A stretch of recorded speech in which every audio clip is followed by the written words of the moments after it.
Nope, that's fine. That's fine. We're going to go ahead and get started with our Bible study time. Welcome. Let me remind you that if you haven't become a member of Grace Bible Church and you're interested in that, we are going to be, and I can take this off and I'm going to use this. Let me make sure the sound is on over on this thing here too. It should be. Okay. We're going to be starting a new members class next month, middle of the month approximately, on Wednesday nights, and we're going to meet in here at 6 o'clock. We'll end at about 6:45. So we'll be done before prayer meeting and Bible study. But if you're interested, or if you know of somebody in the church that is interested, I think most of you are members. But if you're not and you would like to attend that, it should be convenient by having it on a Wednesday night. And so hopefully that will work out for everybody. Well, also Kids Club is going to be starting. So if you know of any kids in your neighborhood, have any kids in your neighborhood that you can invite, go ahead and invite them on Tuesday nights from 6:30 to 8 o'clock here out in the gym. And so they would be welcome. Is everything okay with them? Okay. So, if you have neighborhood kids, feel free to invite them, or any relatives that are in the elementary school ages, you can invite them as well. Well, I mentioned last week, and we actually started last week looking at some topics related to the election. And on Sunday mornings, I'm doing something similar to that. And so this past Sunday, we talked about really the whole idea of law and order and the role of government in ensuring, and some people have said that it really isn't law and order that they're to ensure, but rather to make sure that those people who do evil are punished and those people who do good are rewarded. So that may go beyond the concept of just law and order. It's not just having an organized, orderly society, but it contains with it the idea of good and evil as well. And so that's something to think about when you think about the topic that we talked about this past Sunday. But today, what I'd like to talk about, which is related to some of the current issues, and we've touched on this a little bit before, and certainly in your conversations you have probably touched on this with people, but the issue of slavery. You say, well, why are we talking about the issue of slavery? Well, because there are people that feel that America, and primarily white America, owes the black community because of the long tenure of slavery that existed in this country. And so at first I thought I would talk about slavery, and then we'll talk about that. Now, obviously I think that because if I was in a mixed audience, I would be dismissed pretty quick because I'm white. And so I'm not, especially according to current theories, I'm coming from the privileged group, allegedly, and therefore don't have authority to talk on this issue in some people's minds. But what I want to do is look at the Bible. And I'm not the authority, but the Bible is the authority. God is the authority. And so what does God say that may relate to these issues? And certainly all of us are aware of the practice of slavery that existed in the United States. And I think all of us would agree that it was evil, at least the form that existed here in the United States. But the interesting thing is that the Bible doesn't outright condemn all forms of slavery. And so tonight I'd like to talk about that, but before we do, let's go ahead and go to the Lord in prayer. Father in heaven, I thank you for this day. We thank you for your word, Lord, because otherwise we would be lost to some extent, not really knowing what is right or what is wrong. It would just be the consensus of our society. And in some situations, that may include looting and vandalizing and breaking things up, burning things, things of that nature. And other times, it would have included things like slavery. And then it would change again and again with the whims of the people if we didn't have your word. And so, Lord, we are thankful that we have your word. I'm thankful that to a large extent, America has built its laws upon principles that we see in your word. And that, Father, even more importantly than that, we can know what is right and wrong, what is pleasing to you, what is good for all time, all ages, all people, regardless of race, ethnicity, social status, or wealth, because of your word. And so help us to know it and know it well, and to put it into practice. In Jesus' name, amen. Okay, so you have a handout. On one side you have the prayer requests. On the other side you have a little bit of tonight's topic. And I started off with some verses that seem to condemn the concept of slavery. And I only took one from the Old Testament and one from the New. And then I gave you some verses that seem to allow for slavery, which begs the question, is there a contradiction in the Bible? So let's look at those verses. In the Old Testament, in Exodus 21, verse 16, it says, anyone who kidnaps another and either sells him or still has him when he is caught must what? There's some outlines back there. Yep, as you come in, so grab one of those. Yeah, must be put to death. Anyone who kidnaps another and either sells him or still has him when he is caught must be put to death. So the death penalty was for those involved basically with the slave trade or taking slaves for themselves, right? According to that passage. Anyone who kidnaps another, by the way, that would apply to each and every person, regardless of who that person was that did the kidnapping, right? And the kidnapping presupposes that that person is a free person somewhere and then is taken away from his situation and put into some form of captivity by another person. But so that could include African tribesmen who were at war with other African tribesmen who kidnapped them and then sold them to the British or sold them to other individuals who then took them either to Great Britain or to America or to some of the islands of the Caribbean. And so not only would the people with the boats that went there to buy the slaves be guilty of the death penalty, but so would those African tribesmen who sold the other tribesmen into slavery, right? And the list would go on. And so would the buyers, whether in Britain or America or in the Caribbean. So it seems to be a pretty serious warning here in Exodus 21:16. And something that must be very displeasing to God in order to incur the death penalty. In the New Testament, now there seem to be far more New Testament verses that allow for slavery than that condemn it. But there are at least one that does condemn it. And that's here in 1 Timothy chapter 1, verses 8 through 10. It says, we know that the law is good if one uses it properly. We also know that the law is made not for the righteous, but for lawbreakers and rebels, the ungodly and sinful, the unholy and irreligious, for those who kill their fathers or mothers, for murderers, for adulterers and perverts, for slave traders and liars and perjurers, and for whatever else is contrary to the sound doctrine. And so this is based on the Old Testament teachings, one of which passage we just read from Exodus 21:16, but it's reiterated in the New Testament. And the New Testament writer writes it as as if this is how we know sin. We know sin because of what the law says.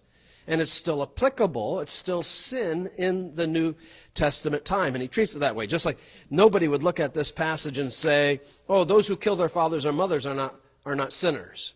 Right? We would say they're sinners. Why are they sinners? The law says it's sin. Adulterers and perverts are sinners. Why? The law says it's sin. Slave traders and liars and perjurers are sinners. Why? Because the law says it's sin. So it's just reiterating, or not reiterating necessarily, but reconfirming that the law tells us, defines for us, helps us to know, enlightens us as to what sin is.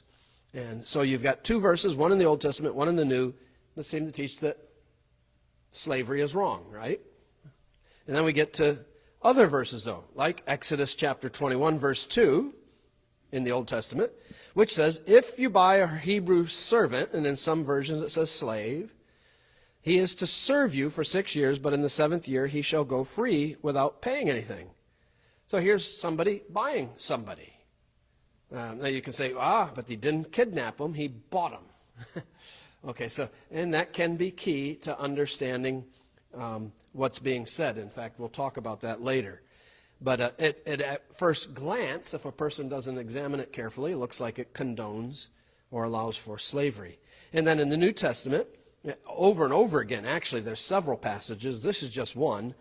It says, slaves, obey your earthly masters with respect and fear. And there are multiple passages in the New Testament that teach that slaves ought to be submissive to their masters, which seems to, again, condone the institution of slavery rather than condemn it.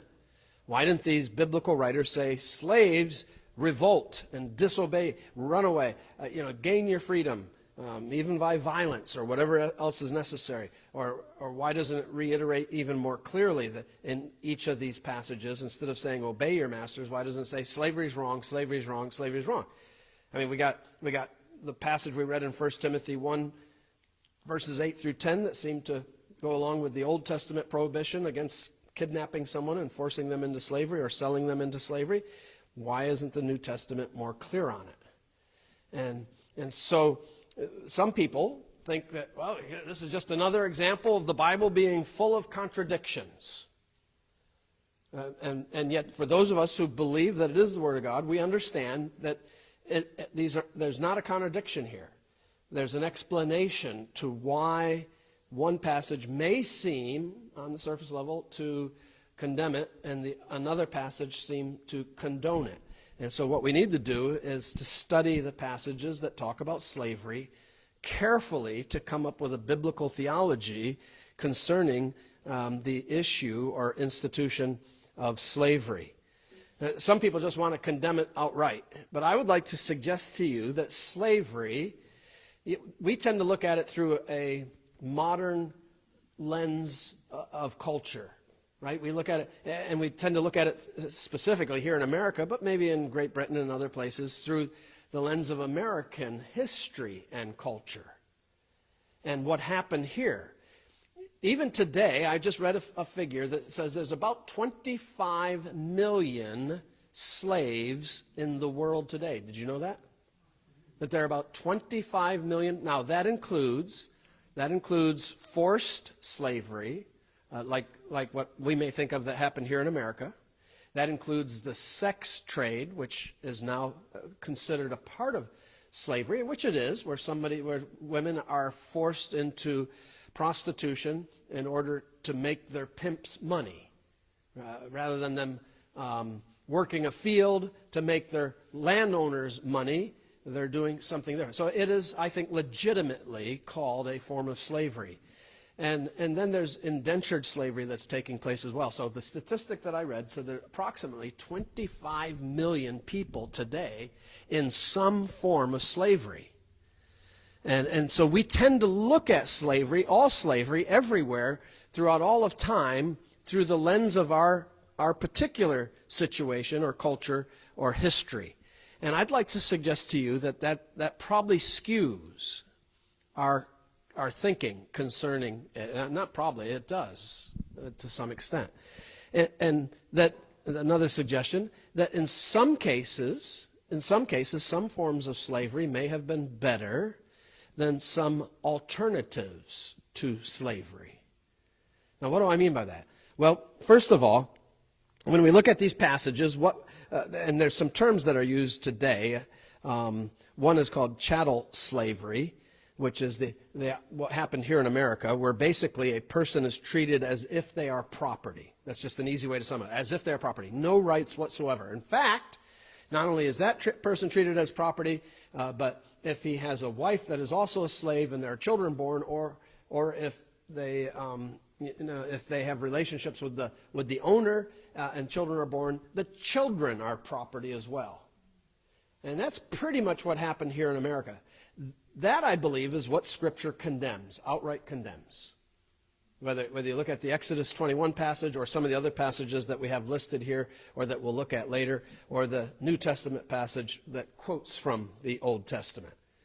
But then there's another form of slavery. In fact, there's several different forms of biblical slavery. I've sort of divided these up into categories. This maybe it's not the best division, but here's what I listed here. There were those slaves who were either indentured slaves, indentured servitude. In other words, they sold themselves into slavery. In the Old Testament, a person could sell themselves into a form of slavery. I will be your servant for 5 years to pay off my debt, or something of that nature. Or I need a place to live. I'm homeless. I don't have a home. I have no place to live. I got a wife and 3 kids. I have no work. We will become your servants, your slaves, in exchange for a place to live and food and stuff. You take care of us. And that happened in the Old Testament. In fact, not just in Israel. And in fact, a lot of the Old Testament laws that we find written in the Pentateuch, in the Mosaic Law, in the Torah, are very similar to some of the same laws in the law code of Hammurabi, in the Babylonian law codes. It's because slavery was a common institution in the ancient world. I mean, it's somewhat common today. If there's 25 million people in the world that are in slavery, it's more common than we think. But in the Old Testament era, in the ancient world, it was much more common. Almost every nation had slaves of one sort or another. Now, what was unique about maybe the modern era in American slavery, what we think of as American slavery, or slavery that occurred here in America, is that it was based on race, and particularly one race for the most part. Now, I understand there were some Irish slaves in early America too, that the Irish, there's a big debate as to whether it was the same or not. A lot of people say no, that was more of an indentured servitude, like what we're sort of talking about, or will be talking about now, where they paid for their passage over the ocean. And there's a debate over that, and I've read articles from both sides. Some have said no, it wasn't that, and some have said yes, it was that. So there were other races, but primarily it was Africans that were sold as slaves, whether in the Caribbean or here or Great Britain, even though there were some Irish. I am aware of the Irish. I'm not sure if there were a whole lot of others. Brian, you were going to say something? Until 1699, American colonies, the majority of slaves were Irish and British, white. Yeah.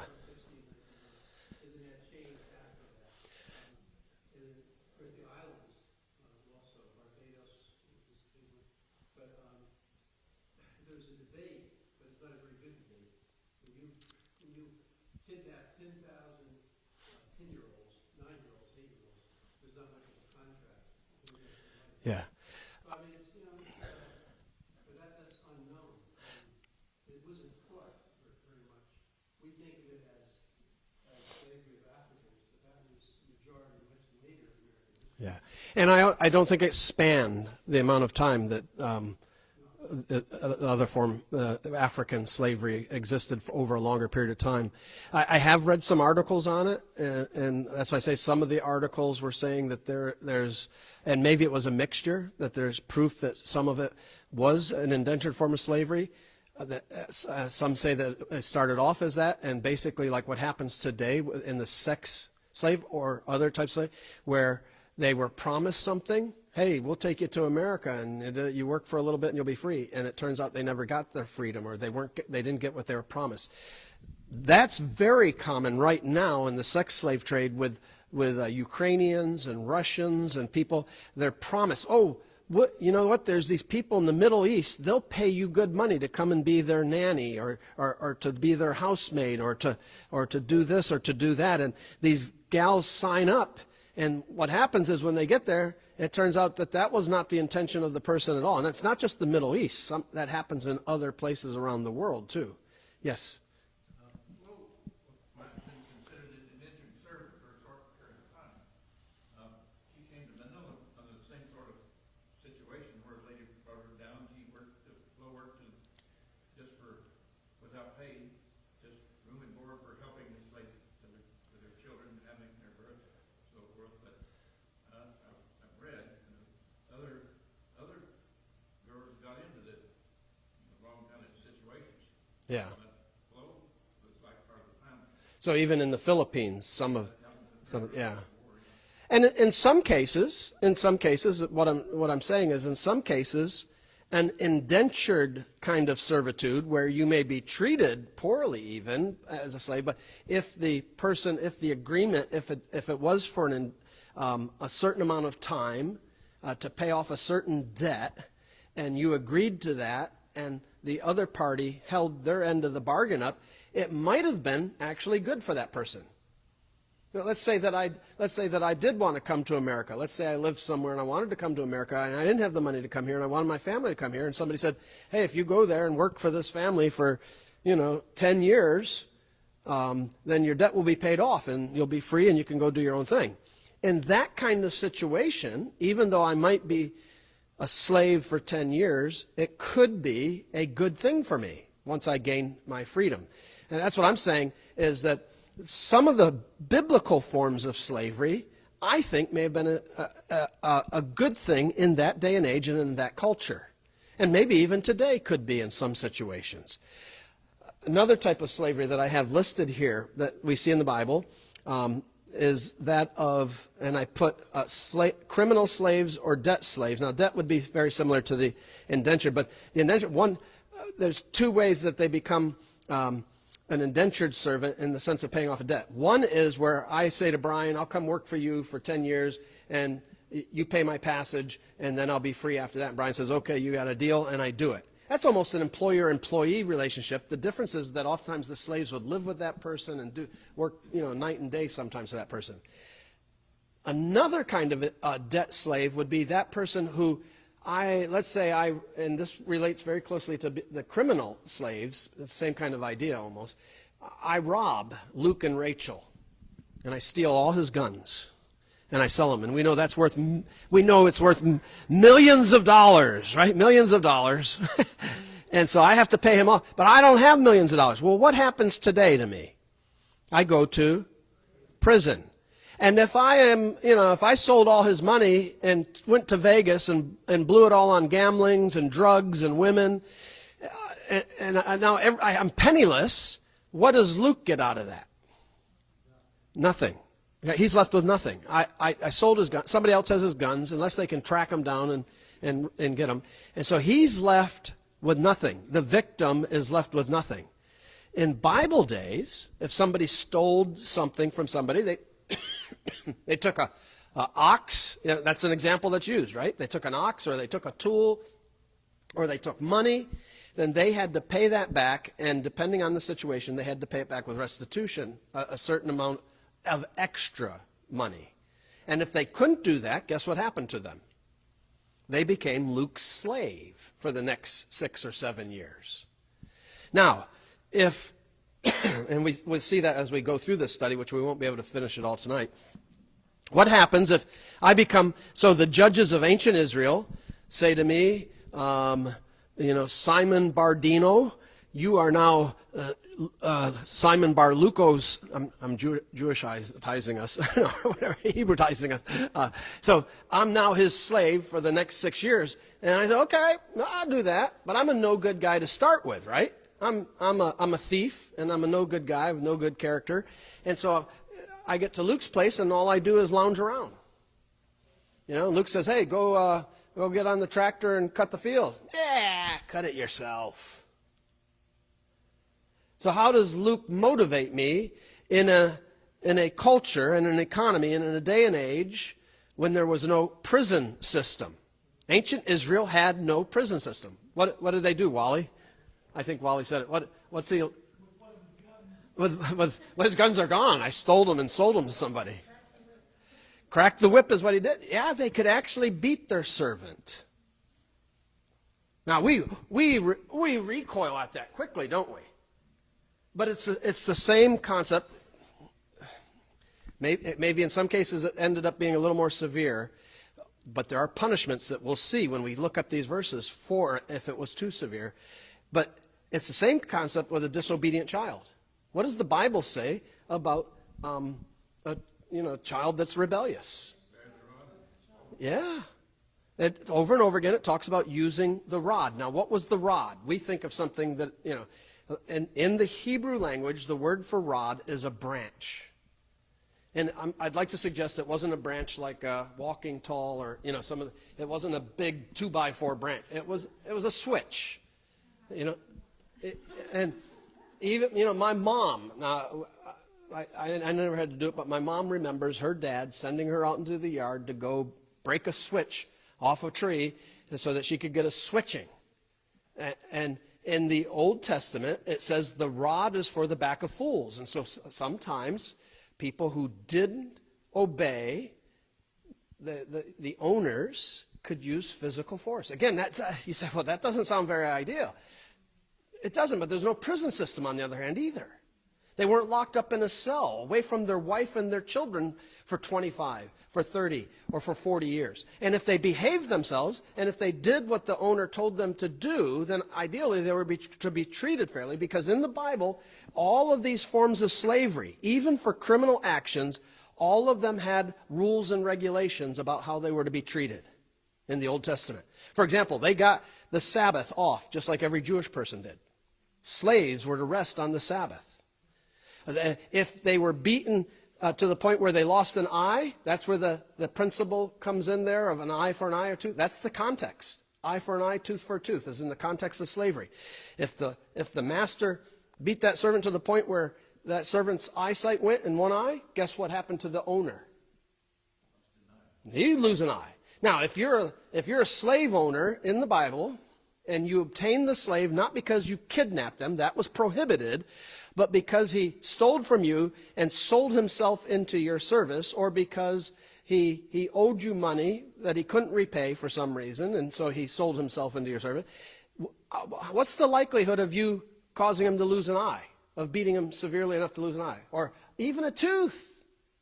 That can happen real easy in a fight, right? Tooth for tooth, eye for eye, life for life. And so, if we think about it, this is all sort of really introduction. If we can recognize that in some situations and in some cultures, at certain times, and maybe in certain ways, that maybe the institution of slavery, not as a whole, not where free people are kidnapped and forced into slavery against their will, could actually be maybe a good thing for culture. I mean, personally, if I'm a young man, I'm stupid, I steal somebody's car. I come up to the red light and I see Henry and Flo in their car. They look like easy targets to me. And so, I drag Henry out of the car and I push Flo out the other door and I take off and I steal their car. And then I wreck it. So their car's all smashed up. Today, I go to prison. I sit in prison for however many years. In the Old Testament, I end up having to work for them until that debt is repaid. They get something back, where the other way, if they didn't have car insurance, which they shouldn't be driving on the road if they didn't, but they get something back, the victim is recompensed, and I still, as a young person, don't spend the rest of my life in prison learning other criminal behavior from other criminals. I have the chance to get married. I have the chance to have children. So which would you rather do? Which economy, which system would you rather live under? Now, in some cases, I think, yeah, Wally? That is the guiding principle of Chuck Colson and prison ministries, is to not, rather than have people go to prison, have them work to pay back their debts. Yeah. Now, there may be, and really that's what we see in the Old Testament. There may be some situations where we say, but the criminal is too dangerous to be in society at large. And he may do something. Well, realize this, in the Old Testament, the death penalty was for a lot more crimes than what it is today. So that if you murdered somebody, you were put to death. And it didn't take years and years and years for that to happen. If you raped a woman, death penalty, right? And so there were certain crimes that were aggressive, violent kinds of crimes where they didn't have, the person was put to death. Again, sounds severe, but there was no prison system. And in some ways, may have been even better than a prison system. Yes? I'd like to bring up Henry. something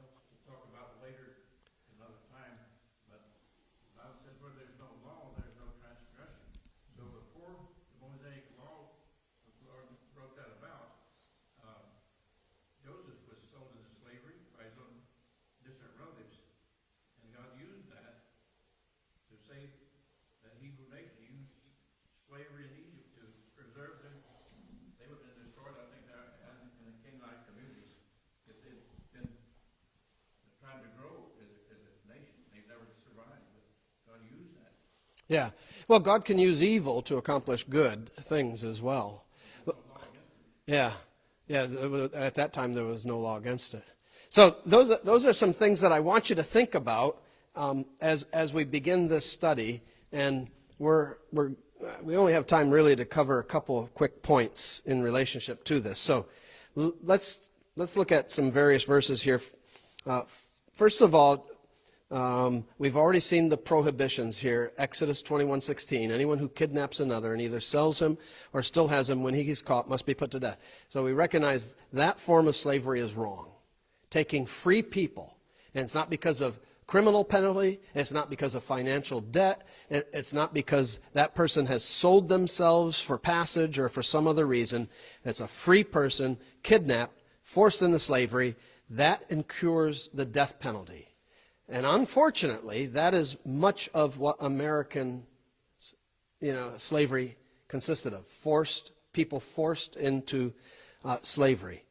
And so there's a severe penalty attached to that.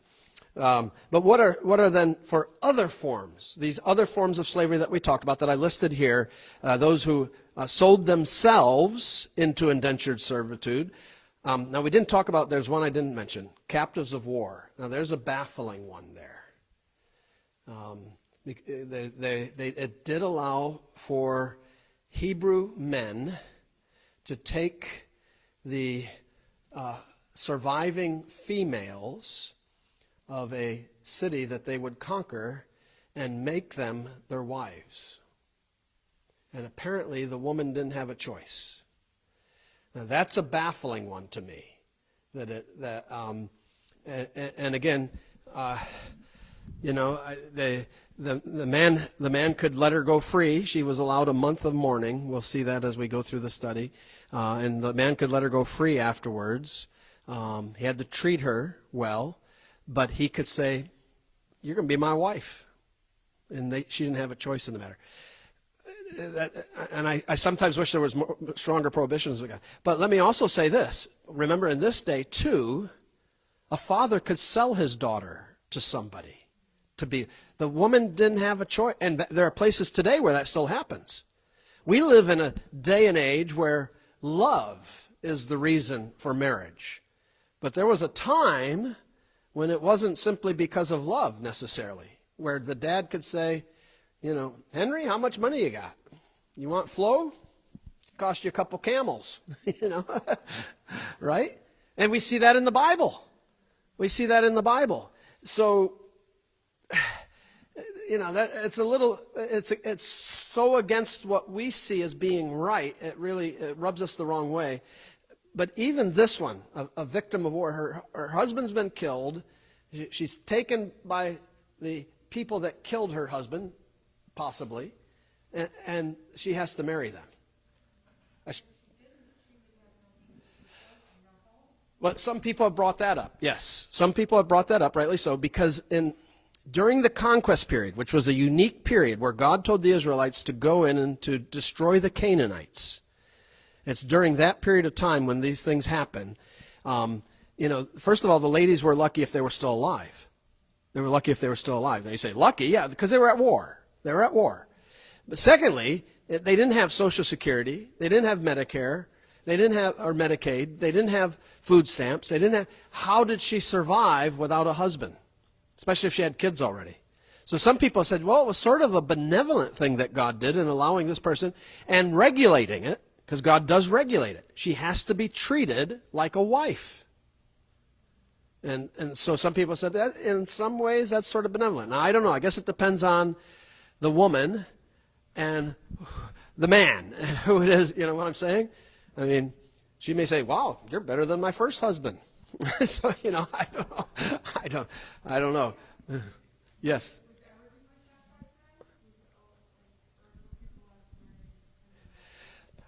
In ancient days, oh yeah, that was real common. Arranged marriages, yeah.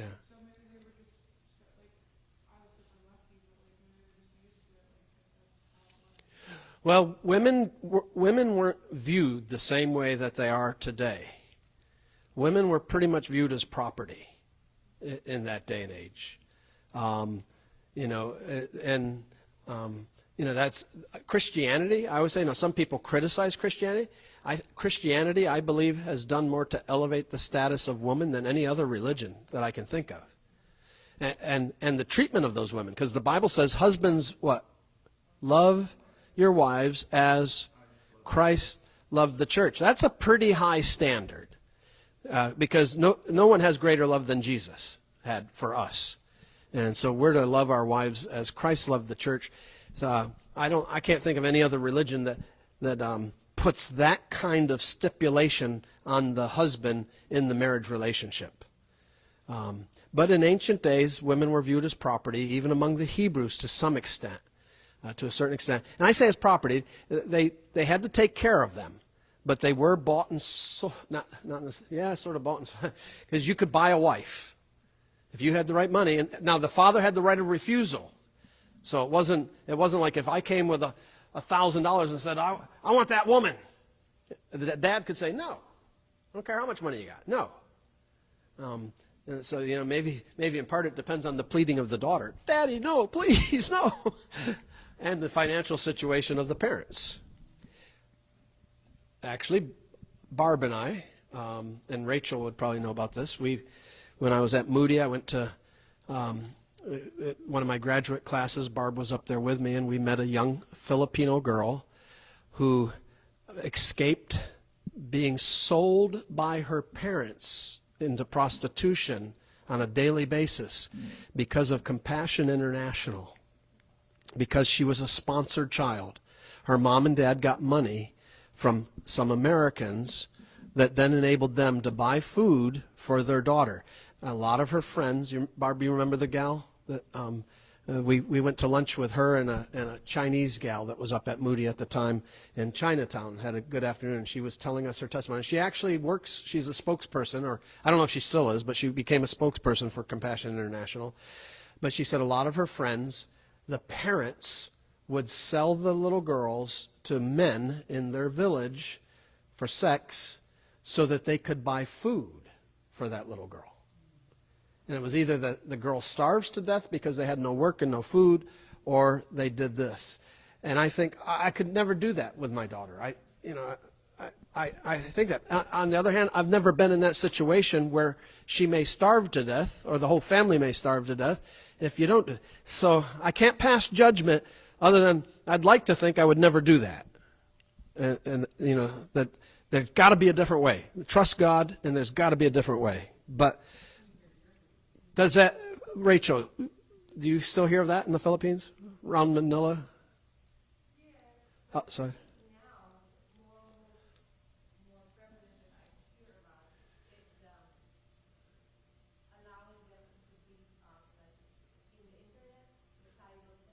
Oh,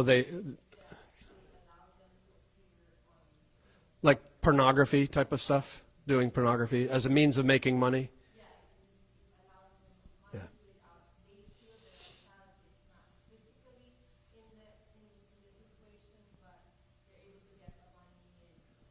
Yeah. So, poverty drives people to do desperate things. Starvation drives people. I mean, people have eaten other people, right? I read remember the plane crash in the Andes Mountains? What was it? Yeah, and they started eating some of the dead people to survive. It was like, wow. Pardon? A soccer team? I don't remember the details. I just remember some vague memories of it. So, anyways, long introduction. So, forced kidnapping of free people is wrong. Unequivocally, it's wrong. But other forms may have been the best solution in that day and age to the problems that any society and any culture face, especially one that doesn't have an organized prison system. And again, I'd like to suggest that maybe it had some benefits that outweigh our modern prison system. Maybe our modern prison system isn't the way to go, really. Maybe. I think. Yeah. Yeah. So, anyways, we're gonna end with that. We'll finish this not next Wednesday. Actually, next Wednesday, Brian McIntyre has agreed to take prayer meeting. I'm going to be out of town, and so he's going to. Wally's had it a couple times. Ryan's got it. I'll probably call on Wally again. They'll be my subs. But so Brian has it next Wednesday night, and then I'll have it the Wednesday after that. But at this time, let's go ahead and go to the Lord in prayer, and we'll pick up this study then a little further into the future. So let me shut this off.